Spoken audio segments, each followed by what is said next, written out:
banyak orang sukses gitu di dunia ini, tapi nggak semua orang yang sukses di dunia itu sukses dalam berinvestasi. Kadang kita lebih mudah untuk bergerak secara emosional kita daripada logika kita itu. Halo guys, balik lagi bareng kita, gue Tasya. Dan gue Kidyu. Hari ini kita mau bahas apa nih? Lu percaya nggak sih? Kadang ada orang yang pinter itu malah nggak bisa ngatur uang, atau mungkin dia mudah kehilangan uang yang banyak gitu. Dia nih pinter nih secara akademis gitu. Lu percaya nggak? Lumayan percaya sih, karena maksudnya pintar secara akademis tidak sama dengan lu bisa pintar mengelola uang. Karena ya maksudnya kan pintar akademis tuh kan berarti nilai yang didapat tuh memang dari nilai-nilai mungkin teori lah ya, teori atau pelajaran-pelajaran gitu kan. Tapi sedangkan kalau kita mengelola uang itu kan gak pernah yang bener-bener diajarin gak sih di sekolah? Kalau di sekolah gue sih gak. Kalau di sekolah lu diajarin gak tuh? Enggak juga sih. Iya kan, cara mengelola uang itu tuh gak ada sih. Dan sekalipun udah diajarin, kadang nggak semua orang itu bisa mengaplikasikan itu dengan baik gitu. Karena menurut gue kadang mengelola uang itu juga ada hubungannya sama psikologis manusia, ya kan. Kayak misalnya itu nyambung sama keborosan, maksudnya sifat boros seseorang. Kalau misalnya dia nggak bisa nge-push back sifat boros itu, pasti ya udah akan kalah lah diri dia sama keborosan itu. Ya udah dia lepas kendali, dia nggak bisa mengelola uang itu dengan baik. Makanya nggak ya pokoknya nggak pastilah kalau lu itu misalnya nilainya bagus di sekolah tapi lu bisa nabung dengan pintar tuh sama sekali nggak pasti sih. Justru kayak gue lihat dulu malah teman-teman gue yang mungkin bukan ranking 10 besar gitu ya, sekarang kalau gue sempet ketemu gitu catch up, kayak dia bisa udah jago banget gitu nabung. Terus gue liat dia juga ada invest selain dia kerja ada main job gitu ya. Sementara ada juga teman gue yang rankingnya top 10 lah ya, top 10 gitu, bahkan top 5. Sekarang gue lihat dia ya malah sorry to say di bawah teman-teman gue yang tadi gue sebut itu gitu. Padahal dia tuh pinter ya sebelumnya tuh. Tapi kenapa ya kadang tuh gue juga punya temen ya, dari yang lo cerita tuh terkadang tuh kayak punya ya temen sih ya, kayak mungkin dia termasuk terhitung pinter gitu, dan banyak yang mengakui kalau dia pinter tuh. Tapi jadi setiap diingetin tuh kadang dia kayak nggak percaya lah sama orang lain, karena saking dia ngerasa dia pinter nih secara akademik gitu. Jadi kayak ya kenapa harus dengerin orang lain gitu. Jadi kayak susah melihat kesalahan diri sendiri mungkin. Itu gimana tuh menurut lo? Iya, gue setuju sih. Dan setelah gue pikir-pikir memang balik lagi ya, akademis itu nggak berpengaruh karena ternyata ada salah satu cabang studi yang mempelajari tentang psikologis manusia yang berhubungan sama finansial, itu behavioral finance. Gimana tuh? Jadi ya balik lagi sih mirip-mirip. Jadi kayak cara orang mengelola keuangannya itu bukan dipengaruhi dari intelektualnya mereka aja atau knowledge mereka, tapi dari psikologis mereka gitu. Gue percaya sih ya psikologis ya. Apalagi yang tadi yang gue tanyakan, kayak orang pinter gitu, beberapa mungkin yang gue tahu gitu, dia tuh kalau diingetin tentang finansial tuh iya nggak begitu bisa dengerin orang lain gitu. Dan emang iya finansialnya kurang bagus gitu, dalam artian iya borosnya nggak kira-kira lah. Padahal sebenarnya dia pinter gitu, cuma untuk urusan finansial kayaknya kurang deh gitu. Bukan berarti payah banget gitu ya, cuma kurang wisely kadang gitu. Iya sih. Dan apa ya, kan kita tadi bahas soal kenapa orang yang pintar secara akademis itu nggak melulu pasti pintar untuk mengelola keuangan. Mungkin kita harus coba jelasin secara singkat kali ya, apa bedanya dua hal itu. Kalau orang yang pintar secara akademis kan yang tadi tuh nilainya bagus, semuanya ranking 1 lah atau mungkin top 5 gitu. Sementara kalau orang-orang yang pintar secara finansial itu sebenarnya nggak ada ini sih, yang nggak ada jawaban yang pastinya itu kenapa. Cuman yang pasti kita bisa lihat adalah mereka itu siap menanggung resiko, karena kan ketika mungkin finansialnya itu lagi nggak stabil, dia siap dengan resiko yang ada, dia bisa menghadapi itu, overcome itu. Terus dia juga tahu gimana cara menghandle itu, mengelola keuangannya ke depannya gitu. Jadi makanya balik lagi nyambung banget ke psikologisnya gitu.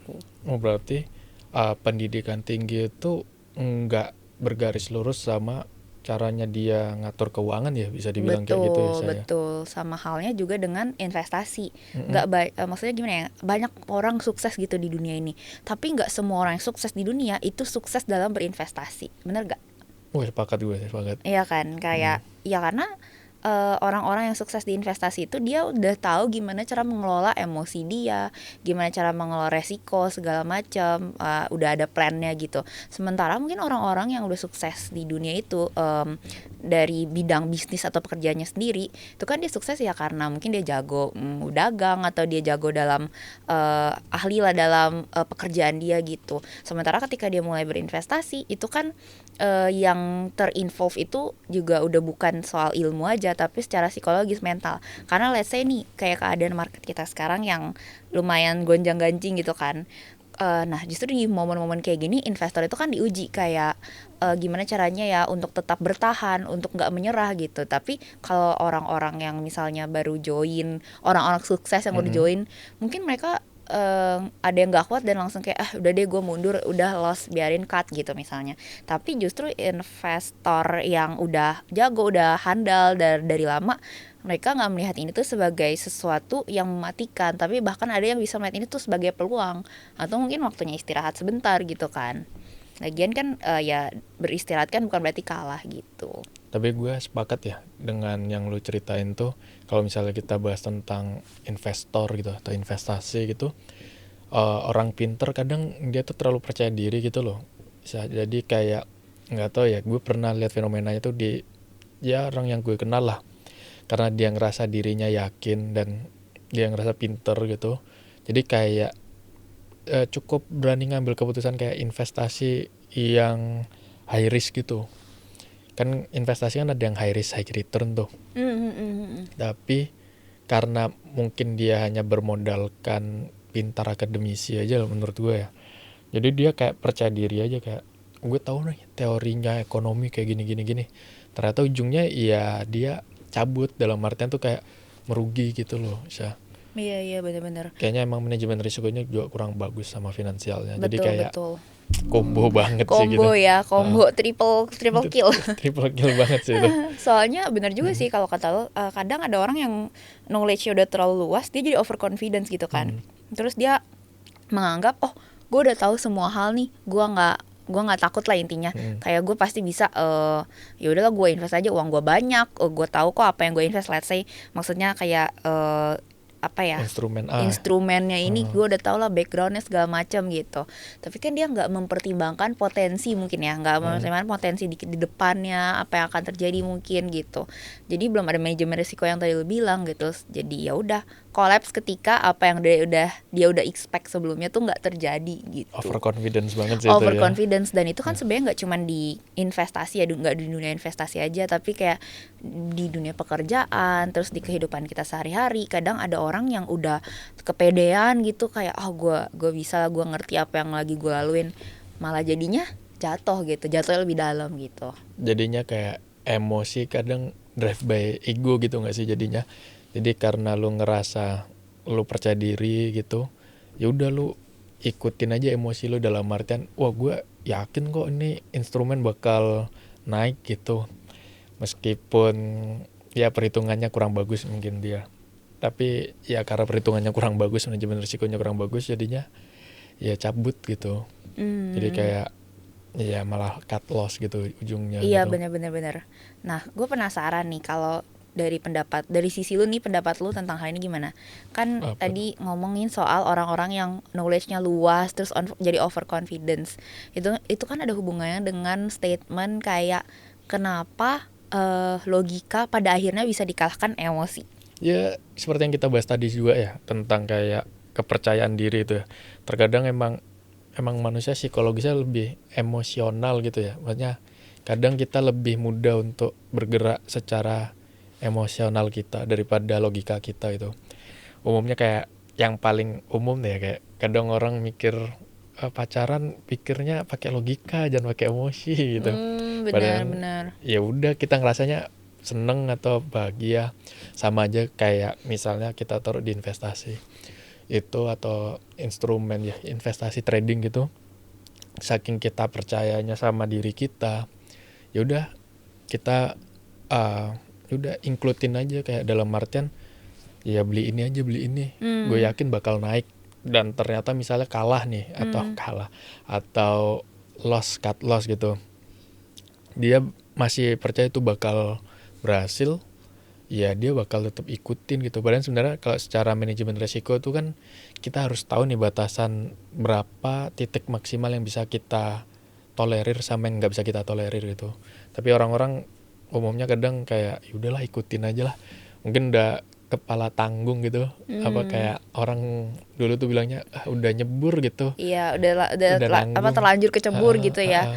Tapi ya sih benar, untuk makanya dalam berinvestasi penting banget ada trading plan gitu ya. Mau sepintar apapun seseorang gitu, tetap itu perlu sih. Mau sepintar apapun, sejago apapun, mau udah seberpengalaman apapun ya, harus ada sih trading plan. Jadi kita bisa nge-checklist, kita bisa jadi konsisten juga gitu, nggak kayak menyalahi aturan. Kalau misalnya kita udah bikin nih kayak gua nggak boleh lebih dari angka ini keluar posisi misalnya, ya udah kita harus disiplin gitu kan. Bener tuh, apalagi kayak lo harus punya kayak apa ya, perhitungan atau plan action plan gitu. Dalam artian misalnya lu tahu nih ada batas maksimal dan gak ada yang salah dengan mungkin lu percaya instrumen A ini bakal naik nih, tapi ternyata dalam berapa waktu lu ikutin tuh gak segera naik, itu gak ada salahnya lu untuk ya udah cabut. Betul sebelum banget. lu lebih jatuh lebih dalam. Tapi ya justru di apa ya, nggak di zaman sekarang dong sih,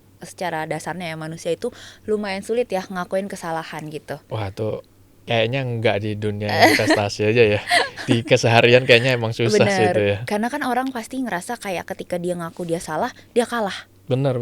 Padahal itu sebenarnya salah satu kekuatan besar orang loh, kalau misalnya dia berani ngaku salah, ya nggak sih? Benar. Jadi kayak lebih bisa dibilang lebih dewasa gitu nggak sih? Jadi kayak untuk mengakui kesalahan itu kayaknya emang nggak semua orang bisa, dan nyambung kan ke ego juga ya. Benar. Jadi kalau misalnya ego kita lebih besar daripada data, let's say ini kan lagi ngomongin investasi ya, ego lebih besar, ya udah kita akan kayak enggak, gue yakin dia akan rebound, gue yakin dia naik.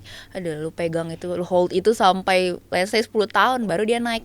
Memang pada akhirnya naik, tapi kan lu udah miss banyak waktu. Lu bisa memakai opportunity itu dalam 10 tahun ke banyak hal. Bisa lo kembangin di tempat lain. Betul, itu instrumen kan lain. Dan mungkin malah berujungnya bisa dapetin yang lebih banyak daripada lo nunggu yang itu. Tapi emang kayaknya sih susah tuh ya saya, menurut gue tuh. Iya, makanya sebenarnya kalau kita dalam berinvestasi, nggak cuma investasi deh, di kehidupan kita sehari-hari, kita berani ngaku salah, kita berani take the risk gitu, itu bakal bagus banget. Kita bakal jadi orang yang berkembang, kita belajar lagi justru gitu. Gue sepakat sih ya. Jadi bisa gue bilang juga pengalaman tuh nggak bisa bohong ya. Benar. Ketika lu emang udah sering berpengalaman di momen tertentu, harusnya sih lu bisa belajar dari situ sih ya. Tapi kadang pembelajaran nggak pernah selesai sih ya. Benar. Ya intinya kita menurut gue berbanding lurus sih. Seiring kita buat kesalahan, kita juga sambil belajar gitu. Kalau misalnya tetap bikin kesalahan, belajarnya belum kelar berarti ya. Benar, berarti harus lanjut belajar. Benar sepakat banget tuh gue. Dan lagian maksudnya ketika kita mengubah keputusan kan bukan berarti kita tuh nggak konsisten, ya nggak sih? Benar. Nggak ada yang salah. Itu termasuk manajemen risiko sih. Benar, manajemen risiko. Karena kan ya kita nggak bisa terlalu idealis gitu ya. Kayak dari awal gue ngerasa gini gitu, terus jadi nggak mau ngubah pikiran kita. Padahal nggak juga. Kadang kan kita memang harus seperti air mengalir gitu, sambil menyesuaikan gitu. Bener nggak ya, kita harus ambil keputusan gini, kita ubah begini gitu. Gue sepakat ya, untuk manajemen risiko kayak mau ngambil keputusan lain tuh, misalnya kita ibaratkan instrumen investasi nih. Misalnya kayak kita lebih percaya investasi di pasar uang tuh lebih cepat, dan kita nggak mau di emas atau perak gitu, atau emas lah gitu, karena mungkin growth-nya lambat gitu. Tapi ketika kita tahu manajemen risiko yang bagus, kita tahu nih pasar uang lagi nggak bagus-bagus banget nih, kita bisa pindah ke emas gitu. Emang nggak langsung strong gitu ya, tapi seenggaknya kan stabil gitu, dan dia bakal ya bertahap lah, maksudnya dibanding mungkin momen saat itu dibanding pasar uang gitu. Jadi kayak sebenarnya nggak ada yang salah. Benar. Meskipun sebenarnya awal kita nggak mau nih mau investasi di emas, tapi ya itu lebih worth it, jadi kenapa enggak gitu untuk momen saat itu mungkin ya. Iya bener sih. Ya intinya balik lagi ke orangnya. Maksudnya kalau emang kita selalu open untuk perubahan, untuk selalu belajar, ya kita akan berkembang menjadi orang yang lebih baik lah ke depannya gitu.